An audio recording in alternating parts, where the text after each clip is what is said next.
I don't know.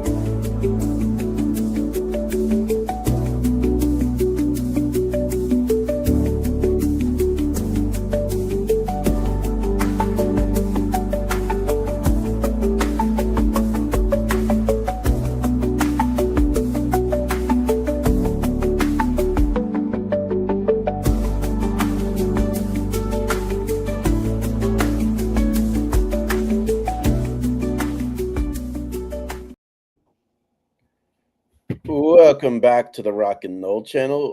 We're back in full effect on a Tuesday night instead of Wednesday because I couldn't do Wednesday. And Steve said, "You can call me up a night early. My arm's ready to go. I can pitch tonight." There you go. So, Steve has done. Obviously, it's no secret we lost last week. The reason why Steve and I are here talking. If it's not for this man. Professional wrestling is not what it is. I probably never even meet Steve, which is crazy because I doubt he gets into YouTube to do wrestling if Hulk Hogan doesn't make wrestling what it is. So yeah, Hulk Hogan. Steve has done some great recaps of Hogan's career and what he meant to him. I did a live stream Saturday. I cried a little bit there, so I should be okay tonight not to cry. I'm planning on not crying, but you never know. Where I shared some Hogan stories myself. I might repeat some of them for those of you who didn't hear. If you did hear it, sorry. If you didn't, okay. Steve has his Hogan stories. He's done a lot of stuff on his channel about Hogan, so if you want to see that, I recommend you go there. I did my live stream, so we're not going to do an entire episode to Hogan, even though we could dedicate every episode ever talking about that man. I'll just tell my reaction and how it was because I didn't talk about that on Saturday, and then Steve will talk about, how he felt about it and everything. I had already told the story that when I was 6 years old is when I became a Hogan fan. Came and playing basketball one day, saw him beat the Sheik, and that was it. I became a mega Hulkamaniac. But I found out Thursday randomly from someone I know who works at my gym. Just sent me a message. I'm like, this can't be real. This can't be real. And I went in on Twitter, and then it seems like Twitter is always the one where you have to really verify it. Yeah. So I went there, and then I realized this did happen. And I was just in a fog all day. I had to go visit some family because I was just so in a not in a good. I had people texting me left and right. Not that I'm the man and I'm not that important. When I say left and right, it was probably 4 or 5. But I can't remember. It's been a long time where I had to write back to people. I'm just not up to talking now. I gotcha. And people weren't like saying, "Oh, I'm so sorry for you," and I get that. I'm not asking them to, but they were telling Hogan memories or telling me, "Did you already know?" And it was like I just couldn't. I found myself texting back people later and saying, "I'm sorry, I just wasn't up to speaking." And not that I'm that big a deal because I'm not, but I found myself saying, "Man, I need to post something today." And writing that, like, just a little something about Hogan was just so tough for me. And then it hit me more when I'm watching, and we always talked about the mainstream effect of Hogan. You were watching on social media and the news and everywhere. It hit me even more when I saw so many stories about him from places that would never talk wrestling. Yeah. There's very few people that would have that kind of impact. Fox News dedicated, and I'm not getting political, Fox News dedicated pretty much most of the day to Hogan. Dolph Ziggler came on, Tyrus came on, Sandow came on, Glenn Jacobs came on. I didn't know that. I honestly didn't. Yeah, they had wrestlers like every couple hours come on because they wanted to get the impact he had on the business from a wrestler's perspective.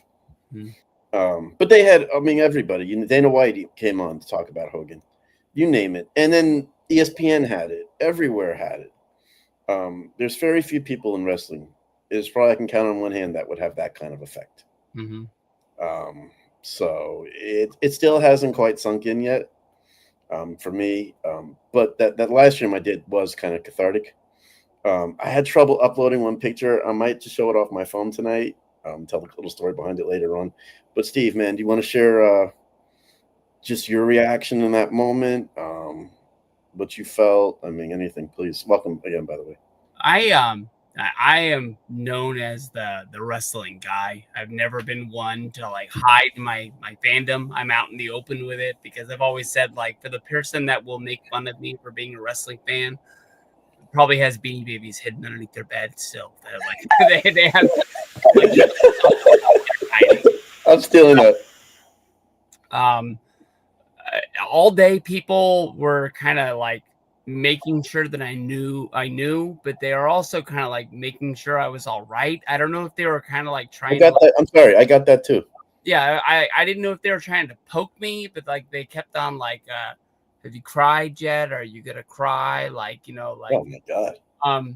Like they knew that Hulk was like really, really special to me, and Hulk was like one of the biggest guys. And I've told the story about meeting Hulk Hogan and like you know, crying in the middle of Access. I didn't cry when I met him, but I cried when I was getting ready to meet him because I just couldn't believe I was. Now you met me for the first time right before that ever. I mean, did that throw you off your game that day? Sorry, man, I had to. No, we're all good. I'm just kidding, but yeah, I'm sorry. I was riding high that day. Oh yeah, but Hulk had that effect on people after you met him. Yeah, I talked about, like, I wanted to squeeze it in when we were talking with Sal, especially when Sal told the story about one of his favorite matches was his daughter being at an AJ Styles house show. Right. And that made me start to open up my eyes, like, oh, I probably don't need to be naming just the greatest pay-per-view matches I've ever been to. But I remember seeing Hogan for the first time that at least I can remember would have been like 90, when WWF came to Arco Arena and it was a stretcher match against him and Earthquake.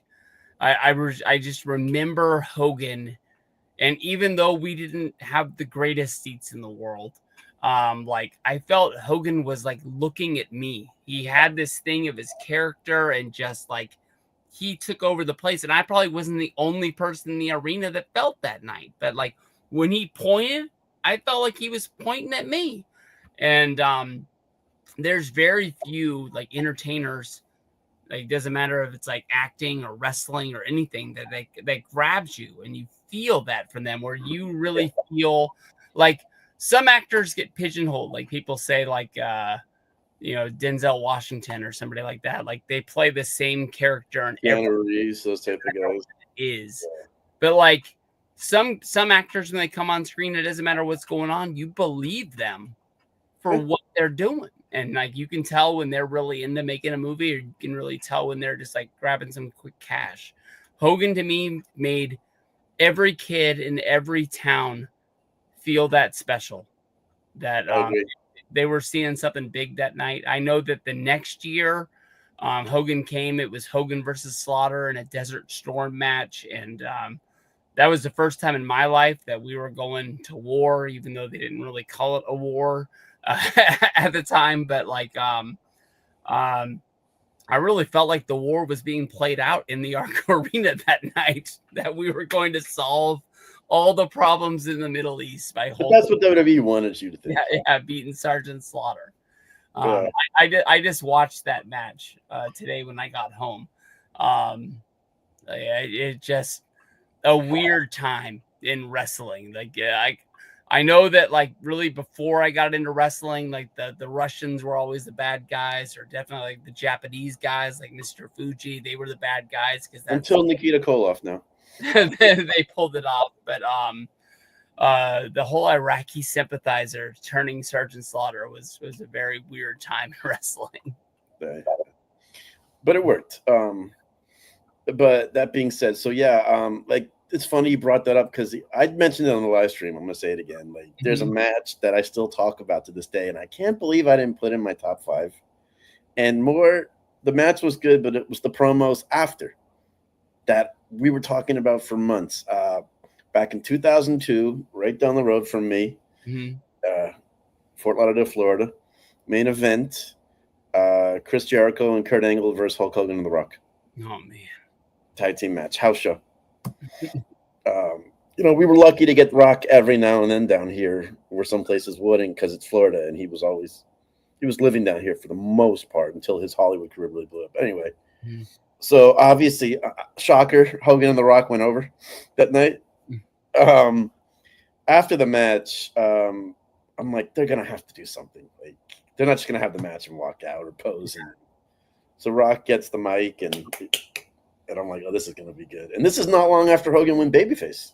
It was like June of 2002, and Hogan went babyface like at WrestleMania a couple months before.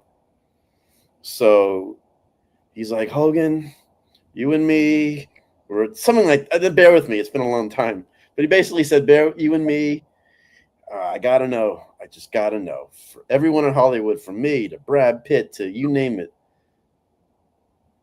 we all want to know, do you like pie? And Hogan just looks at him. And Rock gives him the mic. He's like, well, what kind of pie? And he goes, poontang. And the whole place just erupted. And they did something else. I can't remember it, but I remember that. I'm saying, I'm not going to forget that. Like, I drove an hour that night for a house show, and I'm like, it felt like, I was like, I'm so glad I went. So I should have had that moment. But yeah, I really like the outpouring of support. I was really honestly surprised. I made my video. You're a baby face. Yeah, I made my video where I actually mine was like probably 2 hours after I found out, because some supervisor was in my work and I didn't want to be the guy like recording a video out in the parking lot. But I remember once I was able to do it, it was way longer than I wanted it to be. But like 10 minutes of it was me like apologizing for him. And I think, can I ask you a question? Yeah. You did that on like, and I'm not calling you out here at all, but why do you feel the need to apologize? Is it because you're that nice a guy and you care about people? I do care about people, and I care about people's feelings, and I don't want anybody to feel like I'm trying to put him over as everything's okay. Not everything he did in his life was okay. And is that the case of most people? Like, we don't have to go way deep into this. No, we're not going to tonight. As I was a high school kid, I was driving down my street, and I was listening to, I was probably listening to Tupac. I don't know. But once I got out of the car, a neighbor guy, he lived 2 doors down, Mr. Nixon. He was like an old guy. And when he talked, like, you listened. He called me over, and he's like, hey, I know you're not from here, because he knew I was from California and I had moved to Georgia. But like, people in the South were looked at a certain way. And like, that word means a lot. And you might not know what it means, but like, until people stop saying it, like, people are always going to look at us that way, that it's never going to die. So I've always kind of like, you just don't say that. Like, you don't. Oh, and I agree. Like that. So when he did it, like, he had every chance in the world to just come out and say, I'm sorry, you caught me at a weak moment. He could have said almost anything, but he said next to nothing other than like, you got to watch out, brother. Then people are watching. They all got phones. They're all looking to record you and get one over on you. Like, that's not how you apologize. That's not the way I did, though, in time apologize. I don't know. I had never personally heard it, and I don't know why I need to hear it, but I never did. But no, and trust me, like when I was at Florida State, I knew all the football players. And we would have heart-to-heart talks, and they would tell me the same thing that Mr. Nixon told you too. Yeah. When he said it, I was disappointed and bummed out. I know this, but I knew that's not the kind of guy he is, truthfully. He just had when I heard after that he was in a really dark place and was just not himself, but I'm not excusing what he said at all, and I've always said there's no excuse for whatever he said. No, any apology in the world would not take away what he said. Yeah. But I just knew that wasn't the real Hogan. And then sure enough, the African-American people that he was close with all defended him right away. I know that Mark Henry. Dennis Rodman came out, but those are people who don't know him as well. Yeah.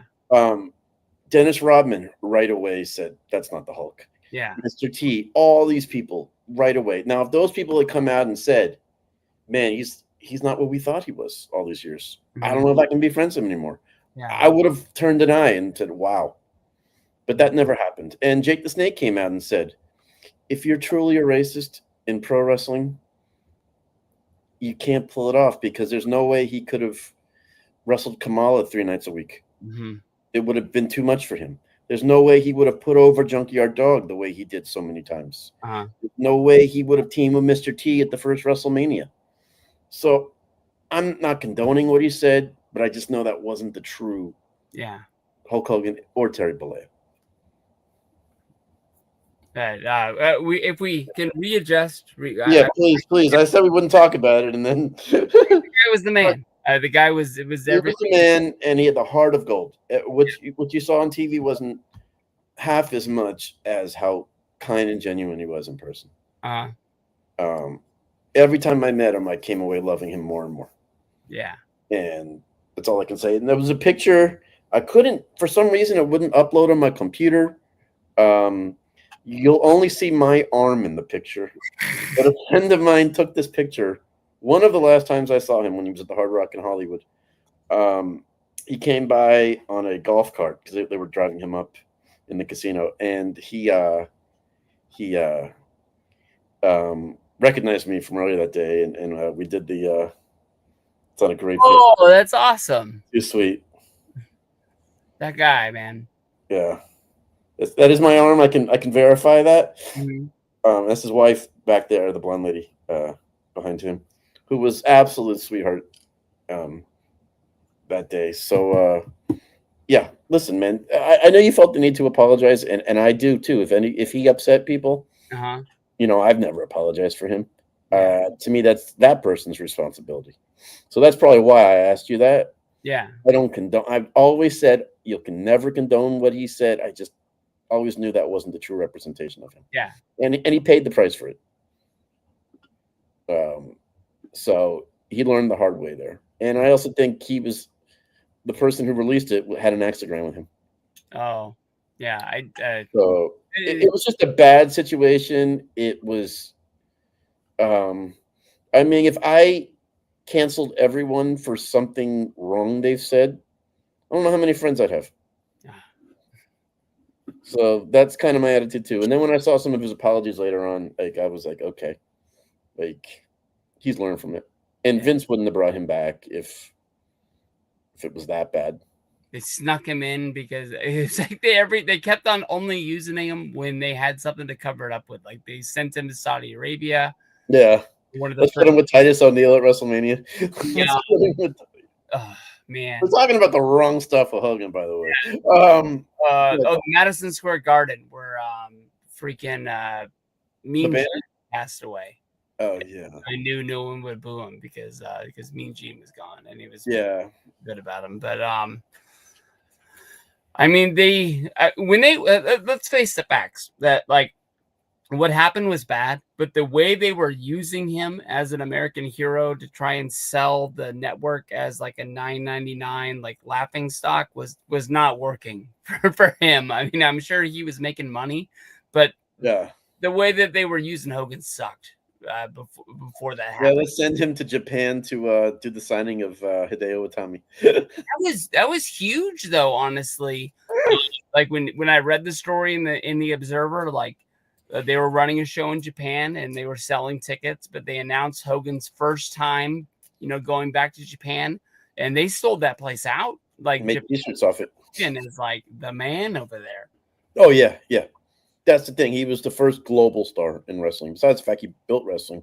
That's why when Triple H said the other night, it was so fitting the other night when he said, and you know what? Before I get into the rest, I just want to make it clear to everyone. Racist words of any type towards anybody is never acceptable, and I would never condone it, and Steve wouldn't either.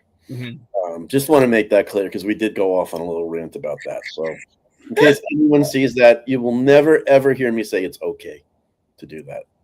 But anyway, I'm so sorry. We were talking about Hogan in Japan. Yeah, just some of the things they had him do. Man, you're really trying to bring up the negative stuff with the guy, man. I thought That's my video ended up being 20 minutes because I should remembering Hogan. He's like, let's talk about 2015 and the network. No, but it was Hogan Andre that really took things to another level. that whole storyline was set up by Piper's Pits. Yeah. And Andre realizing that, he was getting left on the back burner. Like Andre got like wrestler of the decade for not getting pinned for like 10 years and not losing a match. Right. The trophy like this big. Right. And Jesse Ventura was size. And you Jesse Ventura was like, look at his trophy, look at yours. And just like, I'm out of here. And then I was watching WrestleMania 3 the other day. It was almost like Jesse Ventura was his manager because he's the one who brought him back and was like, I can get Andre here next week. Can you get Hogan? And it was almost like Jesse Ventura was setting that match up for Andre to get his. But I mean, that's because he was the talker for like the TV, and Piper was the talker for Piper's Pit. So that's why they were. Yeah. And, they come out. Andre rips the shirt off of Hogan. Right. He cuts up his chest, and it's just like it was so well done. You're gonna fight him, and he's like, yes, and you can just see the people just like going bananas. Well, he didn't agree on that one. I remember Piper saying you're bleeding, and then they went the commercial break very abruptly, and they didn't do that much back then. It was well done. I mean, I remember it yesterday. That's why when I got to go to that Hogan Q&A 10 years ago, first time I met him, and I so wish I had a chance to re-ask that question that I asked. Not re-ask that question, ask the one that I really wanted to ask. And at meet and greets, you can't really do it. Yeah. But at a Q&A, when you got a microphone and he's an open book, you kind of can. And I asked the dumbest question. It was stuff he had been talking about that night. So come somehow in line, that's the question that came in my head. That's why I've always learned people have 2 or 3 questions ready to go. You might like one better at the time. Somebody might ask your question, something. And all I said was, because he was talking that night of, he always have regrets that he never got to wrestle Stone Cold. That was always the one match. So I said to him, well, when you came back in 2002, why didn't you really push for that match? And he looked at me honestly and said, well, I didn't have the stroke when I came back in 2002 that I had before. Vince pitched The Rock to me, the #1 babyface. It made sense to me. And I don't think either guy would want to be the guy who loses. And I don't think they would want to put them in a situation where they have to do a smoz or a count out or something like that. But I mean, Austin was already feeling at that time. He was feeling like he was getting kicked out. I mean, he walked out. When he got pitched Hall. Yeah. It's crazy. Yeah. But I don't know. I watched. I was finishing up Hogan versus Flair when you called me right before we did this in '94, and you can see that Hogan gives WCW a boost, but it's still the minor leagues of wrestling. Like WCW, it took a while for them to catch up. I mean, it was before Nitro. I mean, that was before. They had a supporting cast. I mean, you look at the card and you're like, how they weren't on primetime yet. But yeah, they just didn't have it yet. And I guess just Hogan ran out of time. Vince thought that he was really done. I mean, I remember thinking that he was like 80 years old in like '94. Like the guys was older than they look now. And it was like 41. Yeah, to think he would go on to main event in 05 and 06. And then I know. But a lot of that was not his choice. It was, he said in interviews, and I'm not saying it's 100% gospel, but he always said how Linda would be like, oh, shouldn't we get a boat now? Or shouldn't we get this house? Or shouldn't we get something? And he's like, all right, I'll go wrestle some more and I'll get it for you. Yeah. That's what he said in interviews. I'm not saying that was, I'm sure he also had a hard time because he said he had pitched for a while back in the day going heel. And Vince was like, never. Vince was going to let him leave before he went heel. Yeah. So I couldn't imagine being 12 years old if Hogan had turned heel against the Warrior.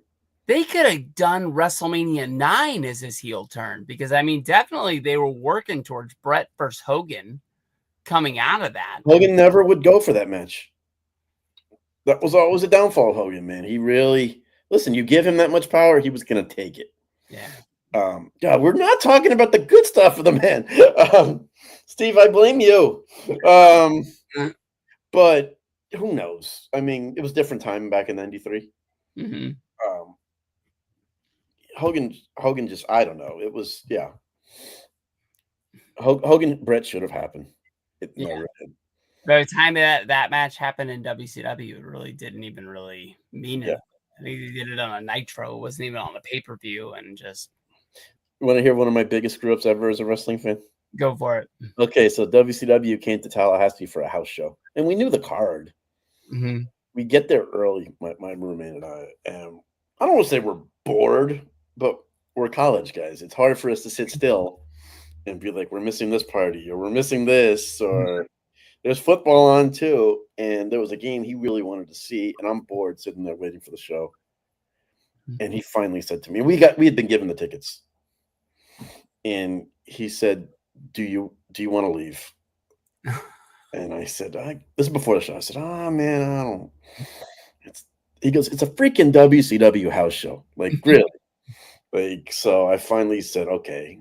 Because I was kind of like, not all over the place, and I don't want to say that, but it was like, yeah, we'll go do this. Yeah, we'll go do that. Where now I'd rather just chill and relax and watch a wrestling show easier the older you get. So 2 days later, my friend who gives me the tickets calls me. I says, well, what'd you think of the show? And I'm like, oh, no. I'm like, it was really cool. He goes, how about that match? I go, what? He goes, I said, well, we left a little early. He goes, yeah, they did a Hogan Bret Hart match. Oh man. As like a practice to see. I'm like, they had Bret Hart Hogan dark match of a house show? Damn. Oh, one of the biggest wrestling mistakes I've ever made. Mm-hmm. That might have made my list. Who knows? They said they decided in Tallahassee, we're going to have Hogan and Bret. I mean, Hogan lived not too far from there, but still, like, and that's why I've always said to this day, like, man, I don't leave until it's over. Over. I've had that policy ever since then. But man, I kind of got sidetracked, man. I'm so sorry. Anything else you want to talk about with Hulk? The guy was larger than life to me. Some people got confused because they called him like a real life G.I. Joe, but like he was like a real life action hero to me. I still have my my Hulk wrestling buddy here. I keep thinking like I never had a Hulk bandana. I don't even think I would know how to tie it if I had one. I was like terrible in bandana, so that's why I never got one. I always wish I had a Hulk Rules shirt, even if I would have ripped it the day I got it. People were telling me that like when they would go to the grocery store, they would like poke a hole in the bottom of the bag so they can stick it through their head through the hole and they would rip the bag. They're smarter than me. I never thought to do that, but my dreams as a kid was always to rip one of those Hulk Rules shirts off and be all going crazy around the house. You just did it right there. You just did it.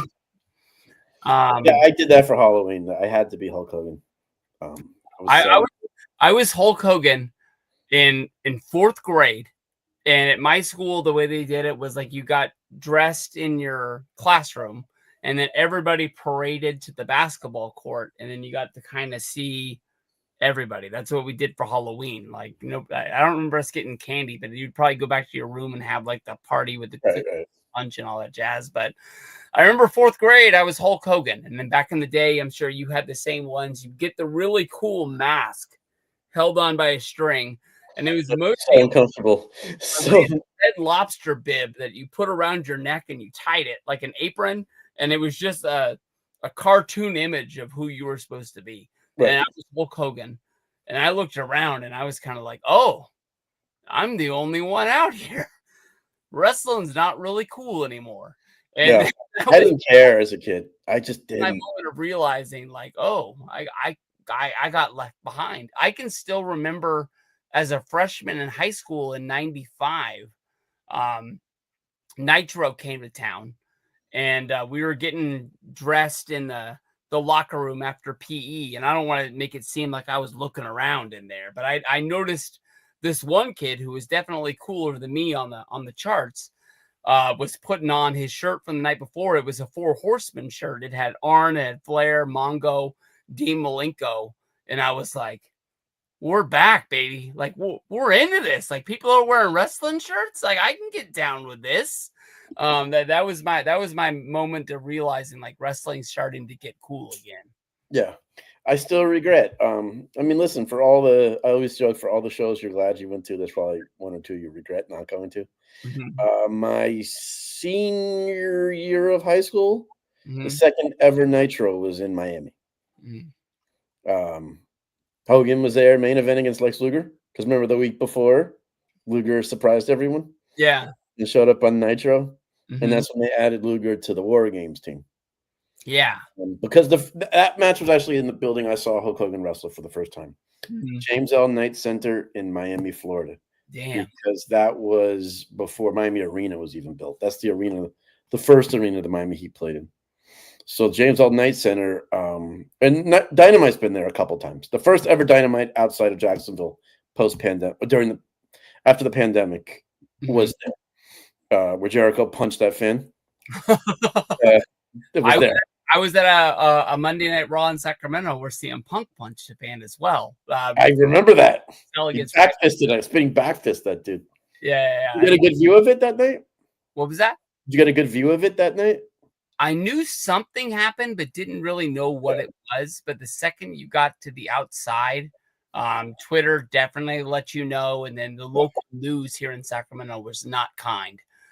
Punk didn't get arrested or anything, but every news channel covered it. Yeah, no, I remember that. And he punched the wrong guy too. Yeah, you're That's right. The worst part. It was a spinning back fist, and he hit the wrong guy. I'm sure he got really good tickets the next time they came to town. Oh my god, yeah. So first time I ever saw Hogan live was I think he wrestled Kamala. But I remember a friend took me. His mom took us. We were little kids, and I remember. I don't know how I remember this, but I remember her saying, because all we would get was house shows then, because it was hard to do TV tapings there. Small place. But she always said the ticket prices were a little more when Hulk was on the card. Oh. And I remember hearing that, and I just, as a young kid, I'm like, well, yeah, it's Hulk Hogan. But just hearing that Real American Music live the first time, like, I still get like jacked up on that song. Oh yeah. But for me, the special thing was he had, like, people said, I had one person reach out and say, man, you took Hogan harder than losing Bobby Bowden. And I qualified all that, because I don't, even if it's just a regular chat, like I always want to make it clear where I come from or explain things so people can't say, well, I thought this or I thought that. Bobby, listen, man, Bobby was the coach in the school I went to, a legend. He was like Hogan, one of the nicest dudes you'll ever meet. Bobby didn't really, like, he became that when I was 18. When I went to Florida State. Hogan, I was 6 years old. Damn. After my folks, he was my guy. He was even above Michael Jordan to me. And, like, as far as athletes or anybody, nobody was above Jordan. Hogan was that guy for me. I was captivated every time I saw him. I remember just racing to a newsstand to find that new WWF magazine. To see a picture of him after having slammed Andre. I mean, kids now can't relate to like a newsstand and a magazine and all that. But man, I know I just went on a rant there. I apologize. Anything, man? We can go all night about Hogan. I don't care. It really set in for real, I think, on SmackDown when they did the 10 bell salute. Yeah, good point. I thought that was all they were gonna do, but then they basically ran like a mini documentary. They gave him like at least 10 minutes, I would guess. And then to come back on Raw with another, 10 bell salute with more legends out there. I saw Nick. I saw Nick's girlfriend. I saw Eric Bischoff out there. But for them to show another video, which I couldn't tell if it was the same one with now they had a song instead of Triple H, or if they had gone in and they had changed it and They gave Hulk changed it. a They second video. changed it.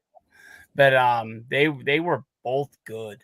And Yeah. I knew that's why I recorded myself like watching it, because I was like, if I'm gonna cry, they're gonna make me cry. WWF, they know how to do these videos. Oh, We talked about it the other day when we were talking about like just the videos that get you hyped up when you go to watch an old when they match put their A team for on a everything. project, Yeah.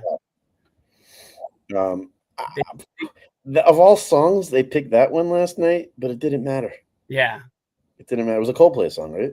I had no clue what it was. Or Imagine Dragons. Oh. Um, but it worked. Mm-hmm. It was nice to see Nick there. It was nice to see Jimmy Hart there last week. Oh yeah. Last time I saw Hogan, when he was doing an appearance here, Jimmy Hart was right next to him. Yeah. It was Jimmy Hart and Nick. Of course, like some other people from Real American, but like that you would know. Yeah. And Jimmy was awesome. I asked him if he could do a cameo for my YouTube channel. Yeah. And he goes, "Can we talk?"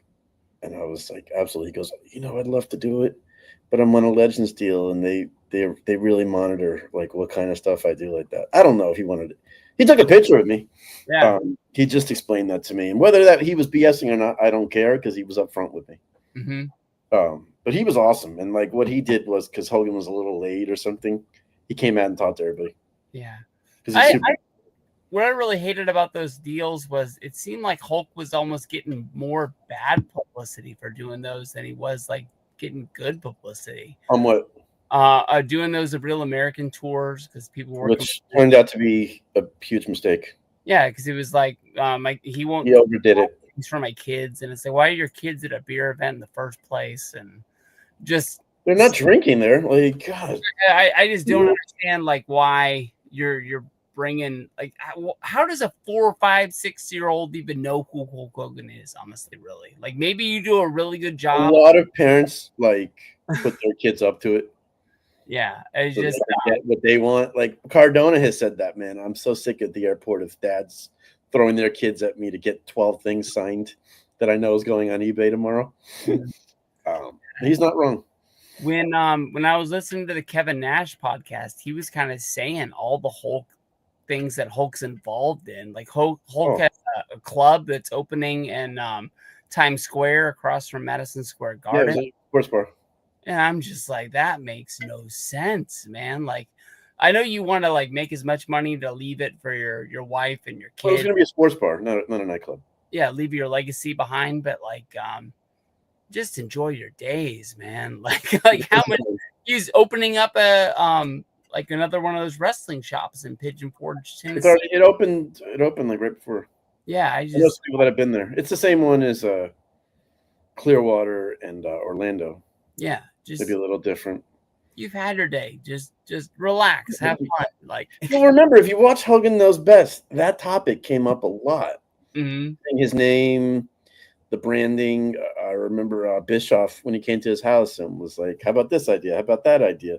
You remember Hogan wanted him to sign his rights away for life? Yeah. Hogan, I'm sorry, Vince. Yeah. I don't know if they ever answered that in the show or not. But that he was a businessman too.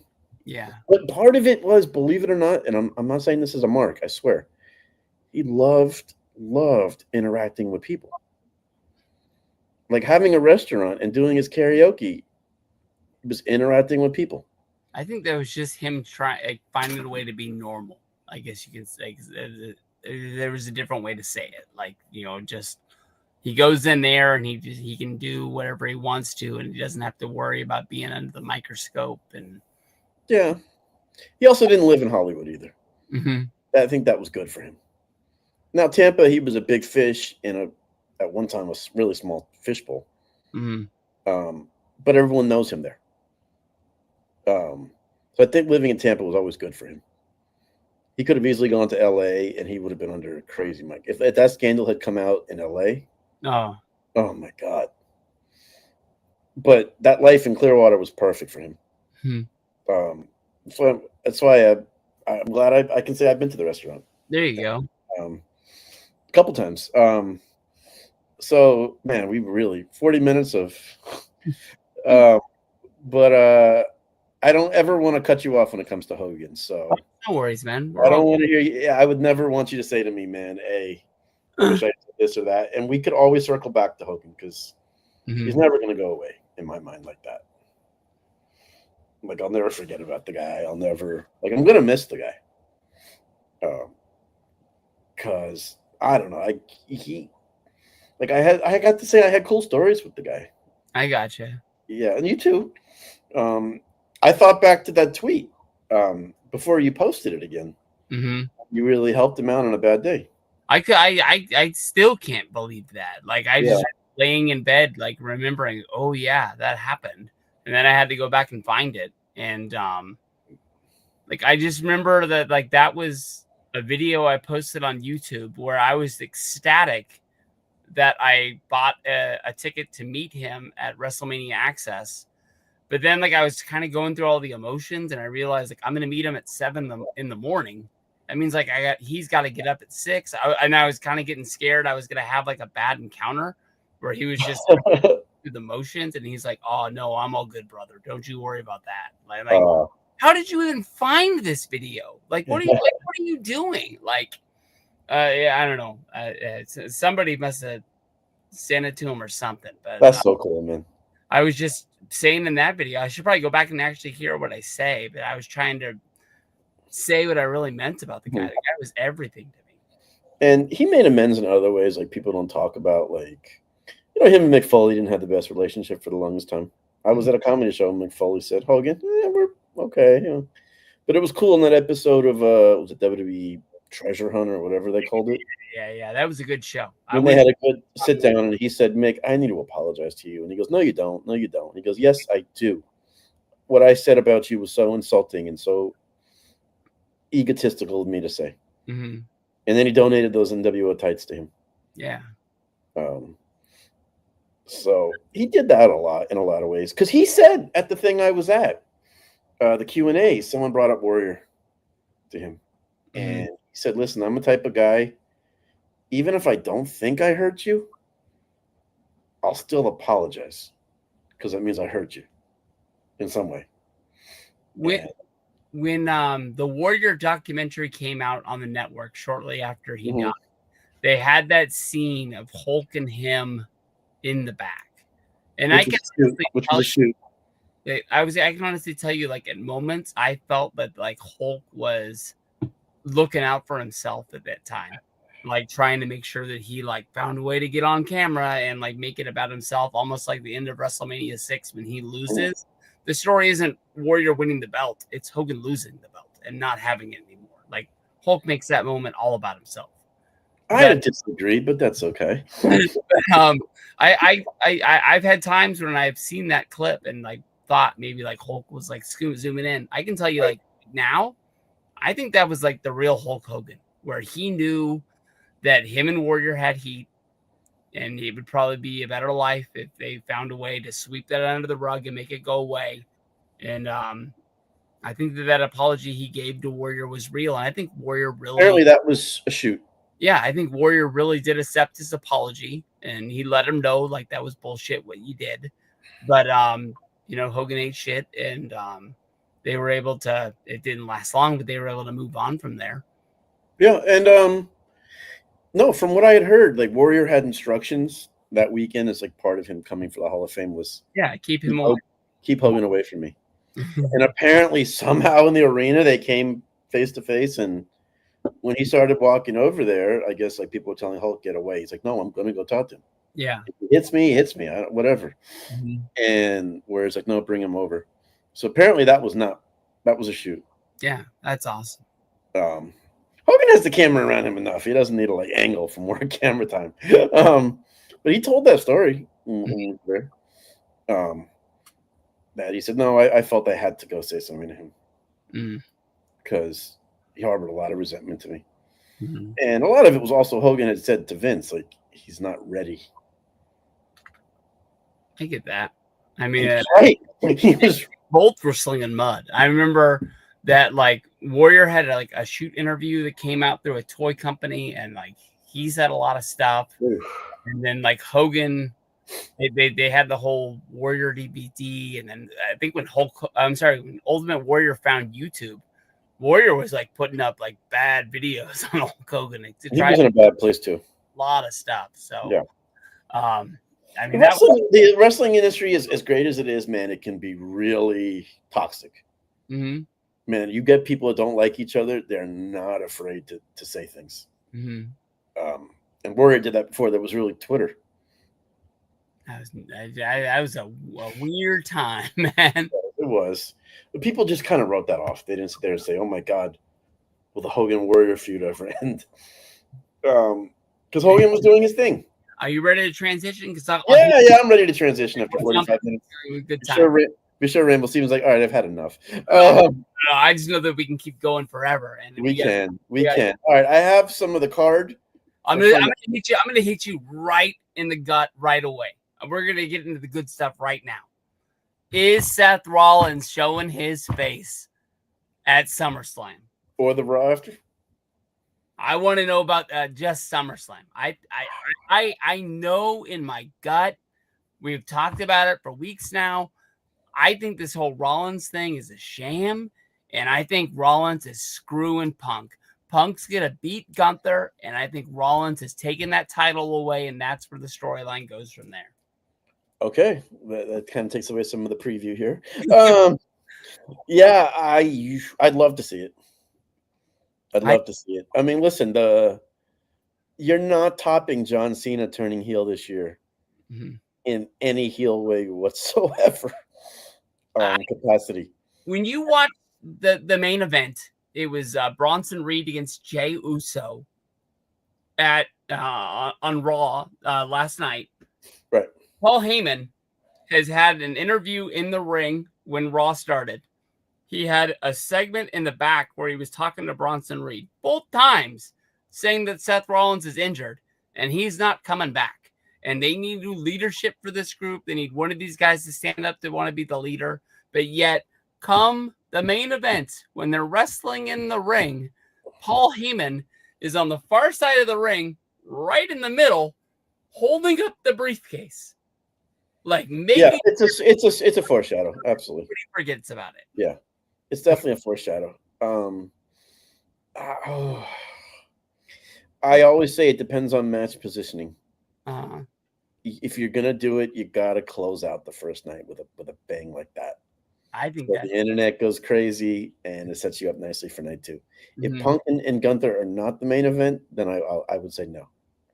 I don't know what else could be the main event. I mean, you're paying Jelly Roll a lot of money.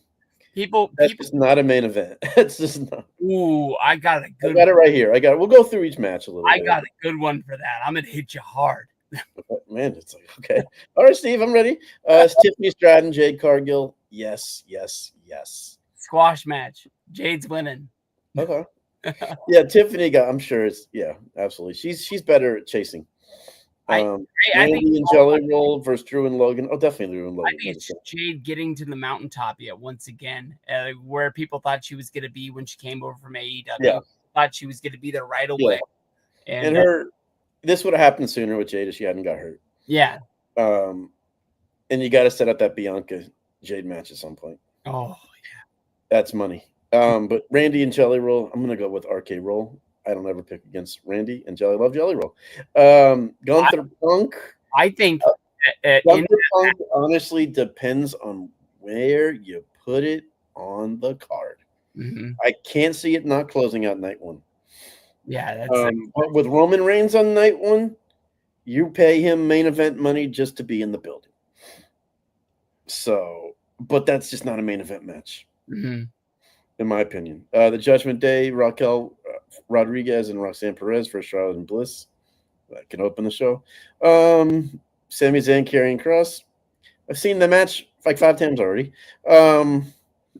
Reigns and Uso versus Breaker and Reed. Very lackluster how that match came together, in my opinion. I think they put them over huge as the future of this. They left Roman and Jey Uso laying, and they really added on to the storyline that they already have for Jey Uso is that Uso keeps putting him in situations where he's trying to help somebody out, and he keeps on, taking the bulk of Basket.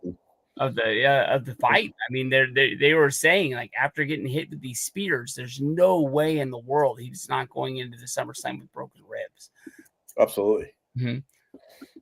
Um, That jelly roll match. I don't know why. I'm jumping off a ledge. I'm jumping way off a ledge. I think Undertaker shows up during that match. I don't even know why. But I just feel it. I think that we're gonna have an Undertaker and Jelly Roll moment at SummerSlam. Wow, you're really?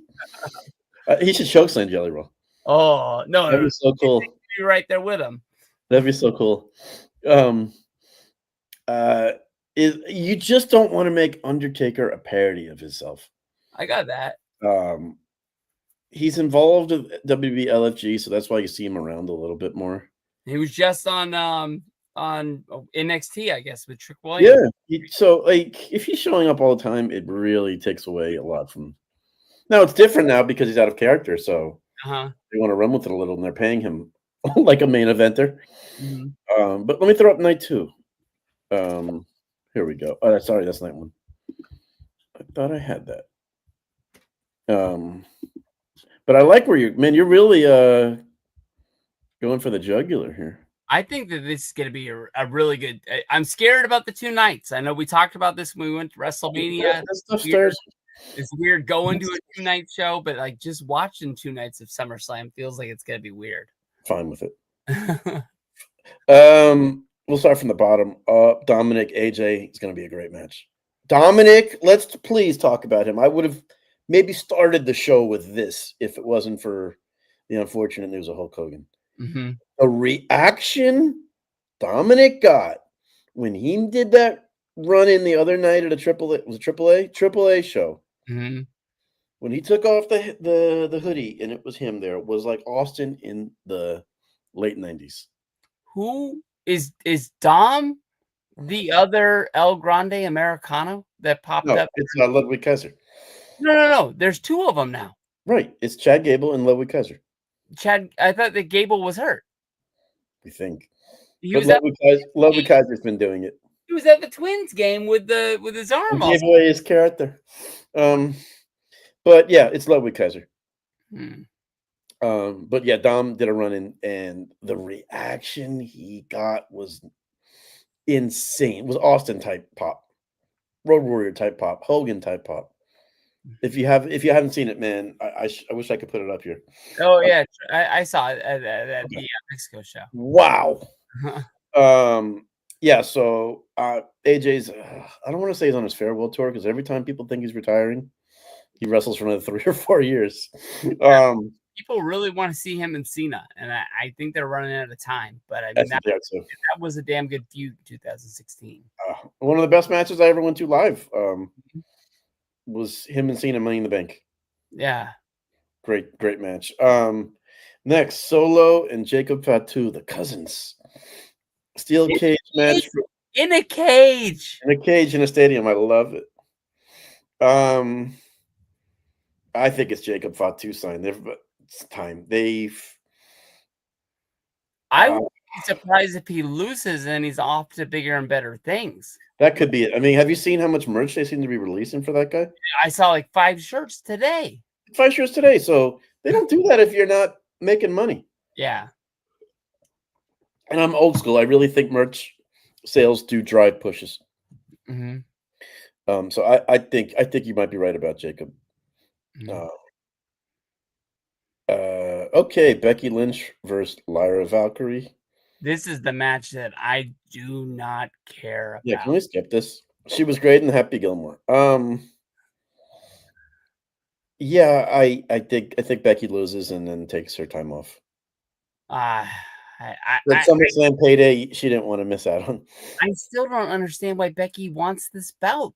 Like, Becky has always been a main event girl. Why isn't she? Because she can't be there on a main event schedule. I don't know. That's why. I think this is going to be that she just wanted to hold Lyra down. Yeah, that's true. And I'm missing. There's a few other matches that I couldn't fit on this one, but I'll show it after.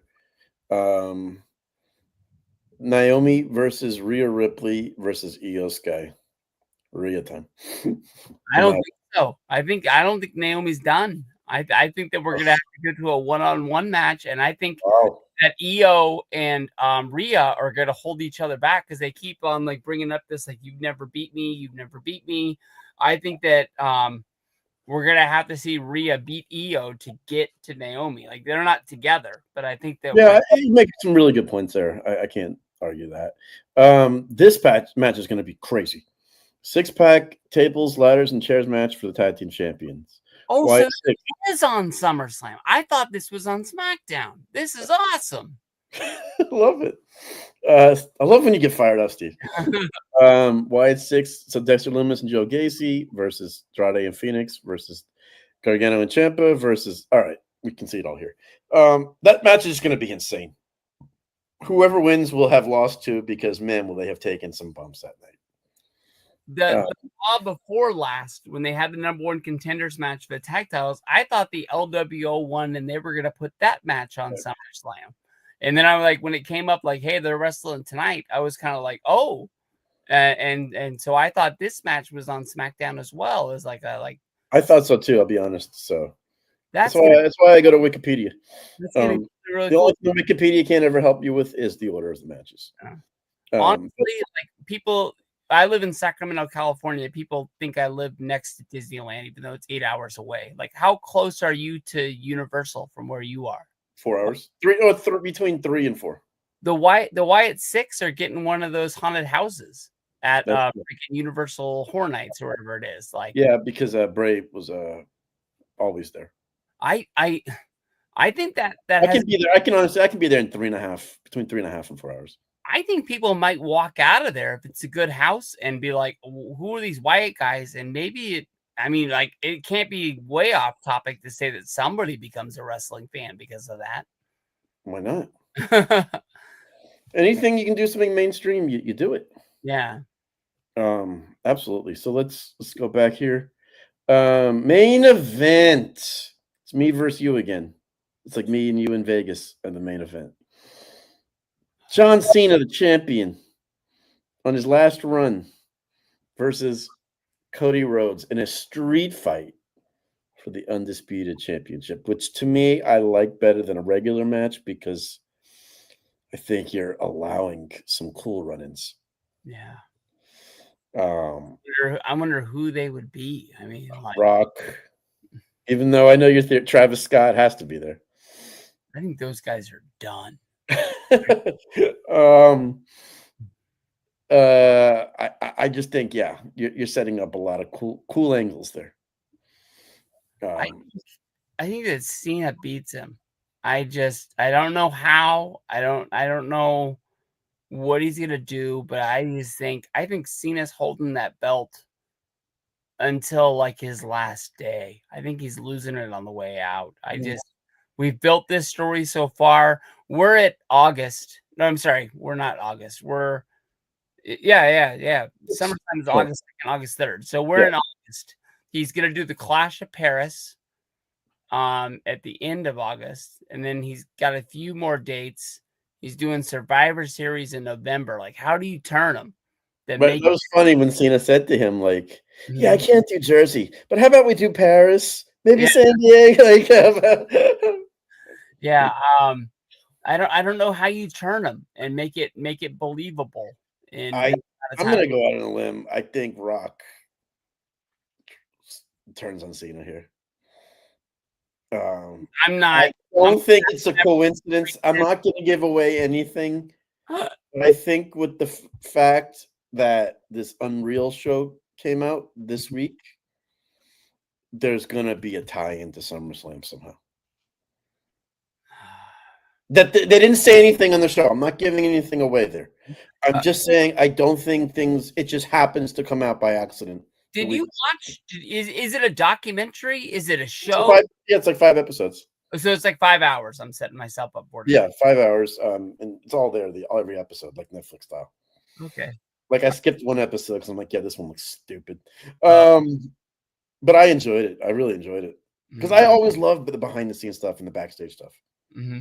So it's really cool. and Triple H is amazing. But I'm not going to give anything away because it just came out today. I got But I look forward to hearing what you have to think about it. Maybe next week we'll talk about it.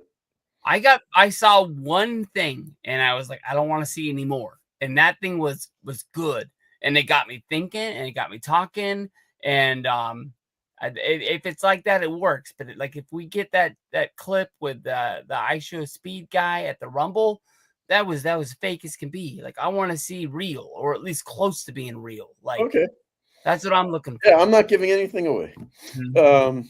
But yeah, I'm gonna go with Cena to win. I just think it's a lot of time between now and December. Mhm. So that's why I'm doing that. But then where do you go with Cody from here? That's the interesting thing. Yeah. Um, they're teasing the heel stuff with Cody. Cody even teased it at Fanatics. Is it that obvious? Is he still just making such good money as QB1? You just keep it going. You don't keep Cena heel to turn Cody heel, even if Cena's just like part-time. So that's what I think too. But man, anything else you want to add? I'm all good. Do you think that thing with Drew McIntyre is real, or you think that's just him What trying to add speculation to the match? about? Drew's saying that he left the country to go to a wedding and they're not letting him back in. Like Oh, the one thing that made me think it wasn't real is that like he was like, "Oh, Jelly Roll, you know some important people. You're trying to keep me away." And then I was like, "Well, maybe he's just really out of the country and he's not able to do Raw, Drew's very good at trolling on social media. not able to do SmackDown." So, Like I think he's gonna be there. yeah, I did too. He's very good at that stuff. He's very good at blurring the line between reality and work. Mm-hmm. Very good at it. He's learned from some good people. So, yeah, anything else, buddy? All good, man. We had fun tonight. It was fun. And for anyone watching this for the first time, me and Steve don't usually go off topic and ramble like that too much. We're usually to the point on stuff, but Hogan just has that effect on the both of us. Mm-hmm. So thank you for coming on tonight, Steve. I appreciate it. And Hulk Hogan, we're gonna miss you. And I can't say that we won't talk about him again down the line. Oh yeah. I mean, it's gonna be one of those things where it hits you in like 2 months and you're like, oh yeah, I kind of forgot about that. Right. He's not here anymore. Like Yeah. Like when I drive by his shop or something, it's gonna hit me. I know you're gonna ask me if there's anything else I got. So let me just get this off my chest. I wasn't going to ask you that. No, just kidding. Like, I've talked about this a lot. Like I got really back into wrestling in the last year because I was gonna go to WrestleMania and I knew WrestleMania was gonna be expensive. But the one reason that I went to WrestleMania more than anything else was to go to WrestleCon and meet wrestlers because I've always thought that was like the coolest thing that I ever did. Whether if I there was a time period when I was one of those geeks that went to the airport, whether if I went to SummerSlam access, whether if I went to a WrestleCon, a WrestleMania access, like those pictures, even though they're digital, they mean the world to me. And there's so many wrestlers out there that I just something would happen. Like when Scott Hall passed away, I was like, I just never got a chance to meet Scott Hall. And I know there's people out there that this week like talked about Hulk Hogan and they never got a chance to meet him. Like if that matters to you, and these guys like are your like the generation after me, if like John Cena is your hero, do everything you can to meet that person and have your moment. So when something happens, you're not like looking for more time, because that's the one thing I've realized is like there is no more time. You can't buy time. And so like I know it costs a ton of money to go to WrestleMania, but like if there's a convention in your town or something like that, go and meet these guys. So you're not saying I never got to meet Roman or whoever is out there. I mean, like that was one of my biggest things about going to WrestleMania this year was WrestleCon was so cool. And I met so many people that like I don't even truly have the best moments because they're all clouded in my brain. I have to find the picture and then I can sort of put myself into that spot. But I hadn't gone in so many years that like I never met Scott Steiner. So Oh, really? that's my one thing is like, Yeah, I remember you said the Jericho Cruise. You're like, I can't believe you got to see Scott Steiner on the Jericho Cruise. Yeah. But did you actually see him walk by? I'm like, yeah, he was next to me playing blackjack one day. That guy's larger than life, even Yeah. today. Like, I don't get it. Yeah, I always say, man, if you have a bucket list and you have a chance to achieve it, man, I always root for that person to achieve it. Yeah. Whoever it is. Mm-hmm. Especially in like wrestling, man. If someone meets like their bucket list, it's so cool. Yeah. I just love when people achieve it, man. But Steve, thank you so much. We'll be in touch, especially with SummerSlam this week. Thank you for letting me ramble a little bit about Hogan again. Oh, anytime. I can't guarantee it won't happen again. But that's how we kind of became friends. Yeah. In a weird way. I mean, it was wrestling through Hogan, and I remember like, dude, this guy is a Hogan mark like me. Awesome. And makes cool videos. Yeah. And then I met you when you were in line to meet him the first time. I was walking into Access. It was an 8 a.m. session, right? He was 8 a.m. session. I remember you were in line, and I recognized you, and from your like, I think I went, man, go enjoy it, man. I remember walking down the street, and it was. I don't know how I remember that, but yeah, dark outside. I remember. Yeah, it was. And somehow I spent all day in that building. I went to all 3 sessions because I was a geek, and I would never do that again. Like never. But I remember that Saturday in New Orleans. Access, honestly, it's funny. Like the hotel part was never that stressful. Getting the Mania ticket was never that stressful. The flight. Planning Access sessions was always the most stressful part of a WrestleMania weekend. Yeah. From what sessions to what VIPs to does it conflict with this? Access was always the most stressful. When I heard they were getting rid of it, I said, oh my God, yes. But Steve, once again, thank you so much. Always a pleasure having you on. I think it's going to be a good SummerSlam, man. I think they're going to deliver. I really, really do. Yeah. I really, really do. There's a couple matches that are kind of like, yeah. But if they're good, you don't care. You're going to put on a good show. Yeah, that's all we asked for. I like the Rollins. I'm going to be watching after the Rollins, so we'll play some type of wager on it or something. There we go. Rollins walking out of there with the belt, and CM Punk is going to be crying how he's never beat this 10-year anniversary of him cashing in at WrestleMania. There you go. All right, everyone. Thank you so much. And let us know your thoughts in the comments. Thank you.